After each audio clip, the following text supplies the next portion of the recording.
આજે સમગ્ર વાવથરા જિલ્લામાં ઉત્સવ સાથે ધૂળેટીનો પર્વની ઉજવણી થઈ રહી છે, જેમાં દિયોદર ખાતે પણ ધૂળેટીના પર્વની ધામધૂમપૂર્વક ઉજવણી કરવામાં આવી હતી, જેમાં આજે પ્રથમ વખત દિયોદર મીડિયાકર્મીઓએ પણ ઉત્સવ સાથે પોલીસ કર્મચારીઓ અને ધારાસભ્ય કેસાજી ચૌહાણ સાથે પર્વની ઉજવણી કરી હતી।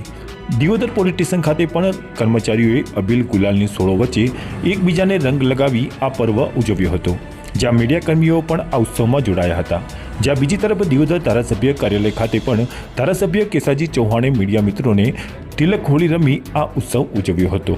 આમ તો હોળી અને ધૂળેટી એ રંગોનો તહેવાર છે અને પ્રજાની સુખાકારી રહે, પ્રજા અલગ અલગ રંગે રંગાયેલી રહે એવી આજે એક પોલીસ અધિકારી તરીકે મારી લોકોને શુભેચ્છા છે।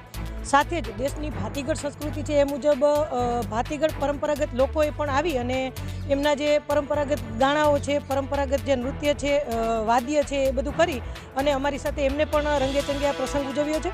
આજે વાવથરા જિલ્લાના તમામ પોલીસ સ્ટેશન ખાતે દરેક પોલીસ પરિવારે આજે હોળી ધૂળેટીનો આ પર્વ ઉજવ્યો છે અને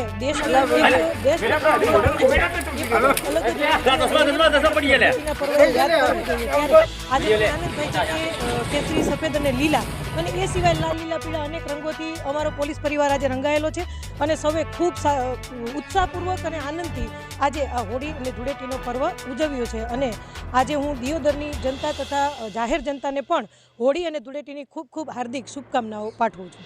નગરના નગરજનો દ્વારા દર સાલની જેમ આ વર્ષે પણ હોળી ધૂળેટી પર્વની ધૂમધામપૂર્વક ઉજવણી કરવામાં આવી હતી, જેમાં ગજની મંડળ દ્વારા પણ આજરોજ ધૂળેટીની એકદમ કેમ કે પાણીનો બગાડ ના થાય અને પર્યાવરણની જાળવણી થાય એ નિમિત્તે અમે બધા મિત્રોએ સાથે મળી અને એકબીજા ઉપર સાદો રંગ, પાકો કલર નહીં પણ સાદા કલરની એકબીજાને તિલક હોળી કરી અને આ હોળી પર્વની ઉજવણી કરવામાં આવી છે। એ બદલ દિયોદરના તમામ નગરજનોને પણ અમે નવા વર્ષની અને ધૂળેટી પર્વની ખૂબ ખૂબ શુભેચ્છાઓ પાઠવીએ છીએ।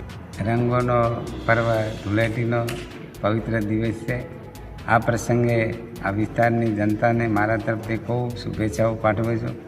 ખાસ કરીને આજે મીડિયાના મિત્રો એ મારી સાથે ધૂળેટી રમવા માટે પધાર્યા, એમને પણ ખૂબ શુભેચ્છાઓ પાઠવું છું। આપણા સૌ સાથે મળી અને આપણા વિસ્તારમાં કાયમી હર્ષ ઉલ્લાસ રહે એવું વાતાવરણ રહે અને આ વિસ્તારનો ખૂબ વિકાસ થાય અને ભગવાન આપણા બધાના ઉપર ચારે હાથ રાખે અને બધાનું કલ્યાણ કરે। સૌનો આભાર। ભારત માતા।